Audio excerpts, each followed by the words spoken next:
आज की कहानी का नाम है शंखनाद। इसे लिखा है मुंशी प्रेमचंद जी ने। चलिए कहानी का वाचन प्रारंभ करते हैं। भानु चौधरी अपने गांव के मुखिया थे। गांव में उनका बड़ा मान था। दारोगा जी उन्हें टाट बिना जमीन पर न बैठने देते। मुखिया साहब की ऐसी धाक बंधी हुई थी कि उनकी मर्जी बिना गांव में एक पत्ता भी नहीं हिल सकता था। कोई घटना, चाहे वो सास बहू का विवाद हो, चाहे मैंड या खेत का झगड़ा, चौधरी साहब के शासनाधिकार को पूर्ण रूप से सचेत करने के लिए काफी थी। वो तुरंत घटनास्थल पर जा पहुंचते, तहकीकात होने लगती, गवाह और सबूत के सिवा किसी अभियोग को सफलता सहित चलाने में जिन बातों की जरूरत होती है, उन सब पर विचार होता और चौधरी जी के दरबार से फैसला हो जाता। किसी को अदालत जाने की जरूरत न पड़ती। हाँ, इस कष्ट के लिए चौधरी साहब कुछ फीस जरूर लेते थे। यदि किसी अफसर पर फीस मिलने में असुविधा के कारण उन्हें धीरज से काम लेना पड़ता, तो गांव में आफत मच जाती थी, क्योंकि उनके धीरज और दारोगा जी के क्रोध में कोई घनिष्ठ संबंध था। सारांश ये कि चौधरी से उनके दोस्त दुश्मन सभी चौकन्ने रहते थे। चौधरी महाशय के 3 सुयोग्य पुत्र थे। बड़े लड़के बितान एक सुशिक्षित मनुष्य थे। डाकिये के रजिस्टर पर दस्तखत कर लेते थे। बड़े अनुभवी, बड़े मर्मज्ञ, बड़े नीति कुशल। मिर्जई की जगह कमीज पहनते, कभी कभी सिगरेट भी पीते, जिससे उनका गौरव बढ़ता था। यद्यपि उनके ये दुर्व्यसन बूढ़े चौधरी को नापसंद थे, पर बेचारे विवश थे, क्योंकि अदालत और कानून के मामले बितान के हाथों में थे। वह कानून का पुतला था। कानून की दफाएं उसकी जबान पर रखी रहती थीं। गवाह गढ़ने में वह पूरा उस्ताद था। मझले लड़के शान चौधरी कृषि विभाग के अधिकारी थे। बुद्धि के मंद, लेकिन शरीर से बड़े परिश्रमी। जहां घास न जमती हो वहां केसर जमा दें। तीसरे लड़के का नाम गुमान था। वो बड़ा रसिक, साथ ही उद्दंड भी था। मुहर्रम में ढोल इतने जोरों से बजाता कि कान के पर्दे फट जाते। मछली फंसाने का बड़ा शौकीन था। बड़ा रंगीला जवान था। खंजरी बजा बजाकर जब वह मीठे स्वर से ख्याल गाता तो रंग जम जाता। उसे दंगल का ऐसा शौक था कि कोसों तक धावा मारता, पर घरवाले कुछ ऐसे शुष्क थे कि उसके इन व्यसनों से तनिक भी सहानुभूति न रखते थे। पिता और भाइयों ने तो उसे उसर खेत समझ रखा था। गुड़ की धमकी, शिक्षा और उपदेश, स्नेह और विनय, किसी का उस पर कुछ भी असर न हुआ। हाँ, भावजे अभी तक उसकी ओर से निराश न हुई थी। वे अभी तक उसे कड़वी दवाइयां पिलाई जाती थी। पर आलस वह राजरोग है जिसका रोगी कभी नहीं संभलता। ऐसा कोई बिरला ही दिन जाता होगा कि बाके गुमान को भावजों के कटु वाक्य न सुनने पड़ते हो। ये विषैले शर कभी कभी उसके कठोर हृदय में चुभ जाते, किंतु ये घाव रात भर से अधिक न रहता। भोर होते ही थकान के साथ ही यह पीड़ा भी शांत हो जाती।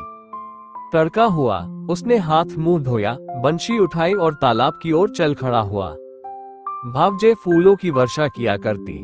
बूढ़े चौधरी पैतरे बदलते रहते और भाई लोग तीखी निगाह से देखा करते, पर अपनी धुन का पूरा बांका गुमान उन लोगों के बीच से इस तरह अकड़ता चला जाता जैसे कोई मस्त हाथी कुत्तों के बीच से निकल जाता है। उसे सुमार्ग पर लाने के लिए क्या क्या उपाय नहीं किए गए। बाप समझाता, बेटा ऐसी राह चलो जिसमें तुम्हें भी पैसे मिले और गृहस्थी का भी निर्वाह हो। भाइयों के भरोसे कब तक रहोगे? मैं पका आम हूँ, आज टपक पड़ा या कल फिर तुम्हारा निबाह कैसे होगा? भाई बात भी न पूछेंगे? भावजों का रंग देख ही रहे हो। तुम्हारे भी लड़के बाले हैं, उनका भार कैसे संभालोगे? खेती में जी न लगे, कहो कांस्टेबली में भर्ती करा दूं? बांका गुमान खड़ा खड़ा ये सब सुनता, लेकिन पत्थर का देवता था, कभी न पसीजता। इन महाशय के अत्याचार का दंड उनकी स्त्री बेचारी को भोगना पड़ता था। मेहनत के घर के जितने काम होते वे उसी के सिर थोपे जाते। उपले पाथती, कुएं से पानी लाती, आटा पीसती, और तिस पर भी जेठानियां सीधे मुंह बात न करती, वाक्य बानों से छेदा करती। एक बार जब वह पति से कई दिन रूठी रही तो बाके गुमान कुछ नर्म हुए। बाप से जाकर बोले, मुझे कोई दुकान खोलवा दीजिए। चौधरी ने परमात्मा को धन्यवाद दिया। फूले न समाये, कई 100 रुपये लगाकर कपड़े की दुकान खुलवा दी। गुमान के भाग जगे। तंजेब के चुन्नटदार कुर्ते बनवाए, मलमल का साफा धानी रंग में रंगवाया। सौदा बिके या न बिके, उसे लाभ ही होना था। दुकान खुली हुई है, 10-5 गाढ़े मित्र जमे हुए हैं, चरस की दम और ख्याल की ताने उड़ रही हैं। चल झटपटरी, जमुना तटरी, खड़ो नटखटरी। इस तरह 3 महीने चैन से कटे। बाके गुमान ने खूब दिल खोलकर अरमान निकाले, यहाँ तक कि सारी लागत लाभ हो गई। टाट के टुकड़े के सिवा और कुछ न बचा। बूढ़े चौधरी कुएं में गिरने चले। भावजों ने घोर आंदोलन मचाया। अरे राम, हमारे बच्चे और हम चिथड़ों को तरसे, गाड़े का एक कुर्ता भी नसीब न हो, और इतनी बड़ी दुकान इस निखट्टू का कफन बन गई। अब कौन मुंह दिखाएगा, कौन मुंह लेकर घर में पैर रखेगा। किंतु बाके गुमान के तेवर जरा भी मैले न हुए। वही मुंह लिए वो फिर घर आया और फिर वही पुरानी चाल चलने लगा। कानून दा बितान उनके ये ठाट बाट देखकर जल जाता। मैं सारे दिन पसीना बहाऊं, मुझे नैनसुख का कुर्ता भी न मिले। यह अपाहिज सारे दिन चारपाई तोड़े और यो बन ठन कर निकले। ऐसे वस्त्र तो शायद मुझे अपने ब्याह में भी न मिले होंगे। मीठे शान के हृदय में भी कुछ ऐसे ही विचार उठते थे।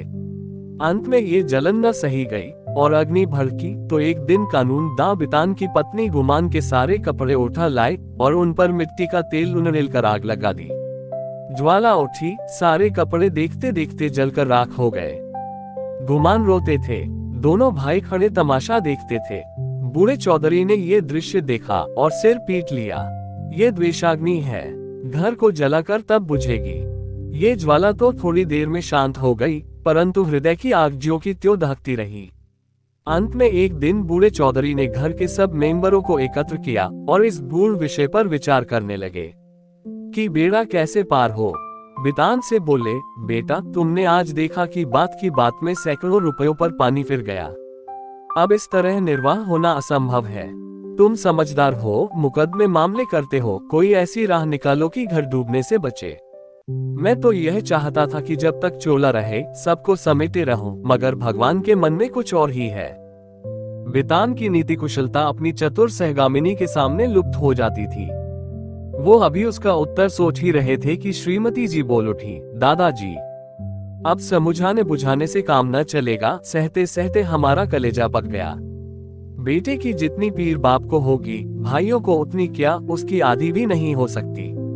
मैं तो साफ कहती हूँ, गुमान का तुम्हारी कमाई में हक है। उन्हें कंचन के कौर खिलाओ और चांदी के हिंडोले में झुलाओ।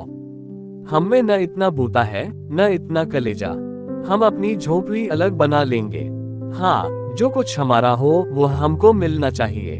बाग बखरा कर दीजिए, बला से 4 आदमी हंसेंगे। अब कहाँ तक दुनिया की लाज ढोवे। नीतिज्ञ बितान पर इस प्रबल वक्तृता का जो असर हुआ, वह उनके विकसित और प्रमुदित चेहरे से झलक रहा था। उनमें स्वयं इतना साहस न था कि इस प्रस्ताव को इतनी स्पष्टता से व्यक्त कर सकते। नीतिज्ञ महाशय गंभीरता से बोले, जायदाद मुश्तरका, मनकुला या गैर मनकुला, आपके हीन हयात तकसीम की जा सकती है। इसकी नजीरें मौजूद हैं। जमींदार को साकितुल मिल्कियत करने का कोई इस्तेहकाक नहीं है। अब मंद बुद्धि शान की बारी आई, पर बेचारा किसान, बैलों के पीछे आंखें बंद करके चलने वाला, ऐसे गूढ़ विषय पर कैसे मुंह खोलता, दुविधा में पड़ा हुआ था। तब उसकी सत्यवक्ता धर्मपत्नी ने अपनी जेठानी का अनुसरण कर ये कठिन कार्य संपन्न किया।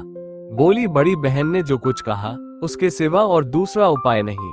कोई तो कलेजा तोड़ तोड़ कर कमाए, मगर पैसे पैसे को तरसे, तन ढांकने को वस्त्र तक न मिले, और कोई सुख की नींद सोए, हाथ बड़ा बड़ा के खाए। ऐसी अंधेर नगरी में अब हमारा निबाह न होगा। शान चौधरी ने भी इस प्रस्ताव का मुक्त कंठ से अनुमोदन किया। अब बूढ़े चौधरी गुमान से बोले, क्यों बेटा, तुम्हें भी यही मंजूर है? अभी कुछ नहीं बिगड़ा, यह आग अब भी बुझ सकती है। काम सबको प्यारा है, चाम किसी को नहीं। बोलो, क्या कहते हो? कुछ काम धंधा करोगे या अभी आंखें नहीं खुली? गुमान में धैर्य की कमी न थी। बातों को इस कान से सुनकर उस कान से उड़ा देना उसका नित्य कर्म था। किंतु भाइयों की इस जन मुरीदी पर उसे क्रोध आ गया। बोला, भाइयों की जो इच्छा है वही मेरे मन में भी लगी हुई है। मैं भी इस जंजाल से भागना चाहता हूँ। मुझसे न मजूरी हुई न होगी। जिसके भाग्य में चक्की पीसना बदा हो वह पीसे।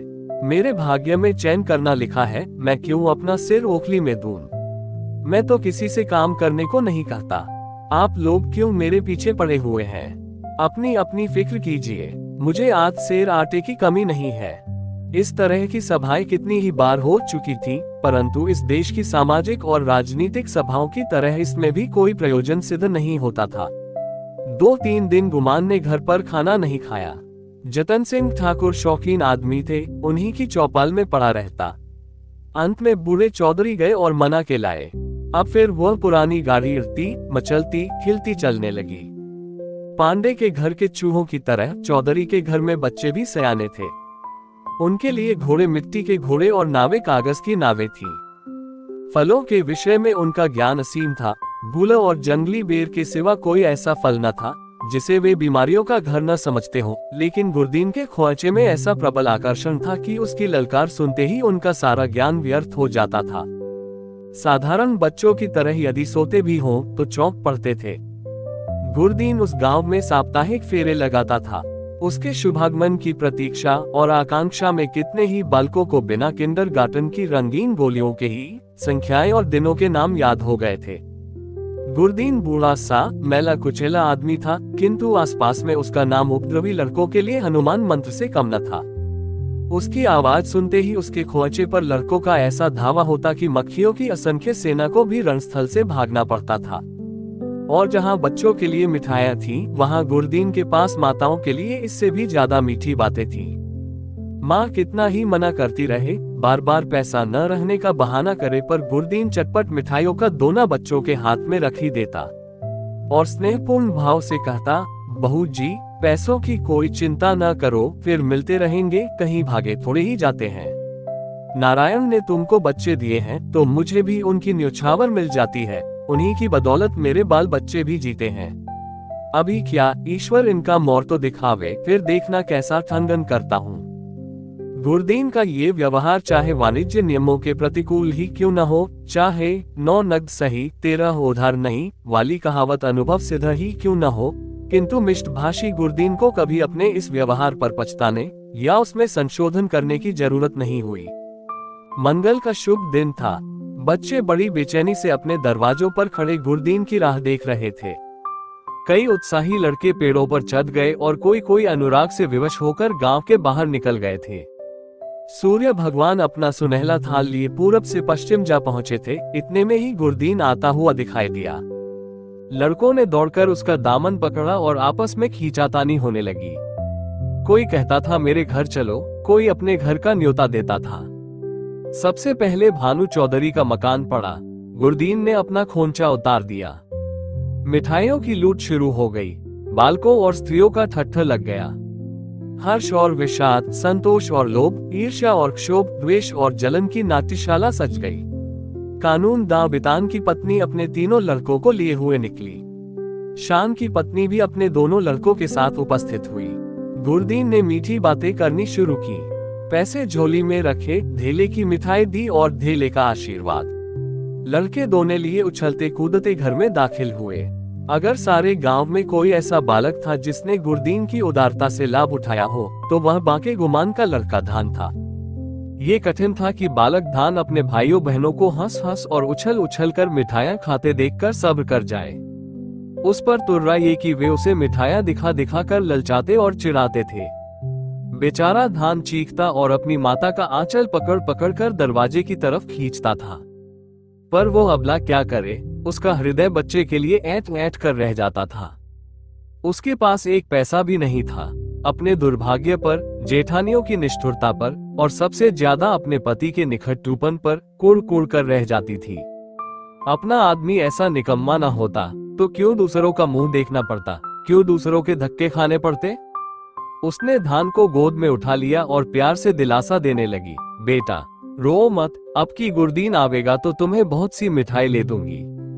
मैं इससे अच्छी मिठाई बाजार से मंगवा दूंगी, तुम कितनी मिठाई खाओगे। ये कहते कहते उसकी आंखें भर आई।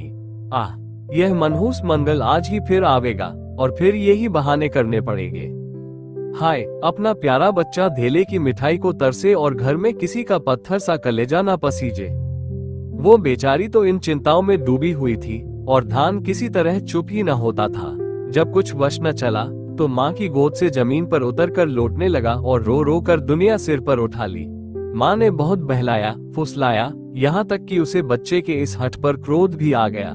मानव हृदय के रहस्य कभी समझ में नहीं आते। कहाँ तो बच्चे को प्यार से चिपटाती थी, ऐसी झल्लाई कि उसे 2-3 थप्पड़ जोर से लगाए और घुड़का कर बोली, चुप रह अभागे, तेरा ही मुंह मिठाई खाने का है। अपने दिन को नहीं रोता, मिठाई खाने चला है। बाका गुमान अपनी कोठरी के द्वार पर बैठा हुआ ये कौतुक बड़े ध्यान से देख रहा था। वो इस बच्चे को बहुत चाहता था। इस वक्त के थप्पड़ उसके हृदय में तेज भाले के समान लगे और चुभ गए। शायद उनका अभिप्राय भी यही था। दुनिया रुई को धुनने के लिए तांत पर चोट लगाता है।